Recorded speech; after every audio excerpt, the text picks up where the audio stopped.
சொல்கிறேன், தமிழ் குடிகளே, தமிழர்களே, உங்களுக்கு ஒன்று தெரிந்து கொள்ளுங்கள். நமக்கு பன்றி இறைச்சி ஆதாரம் இல்லை, மாட்டு இறைச்சி நமக்கு ஆதாரம் இல்லை. அதை அப்புறப்படுத்தி போடுங்கள்.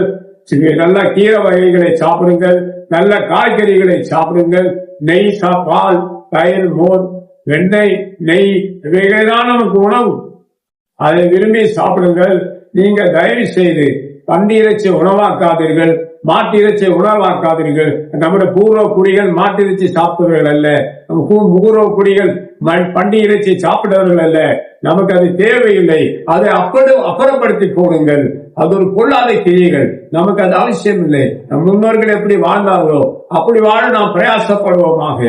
முன்னோர்கள் எதை விளக்கினார்களோ அதை நாம் விளக்கி போடுவோமாக. தேவன் நமக்கு உதவி செய்வார்.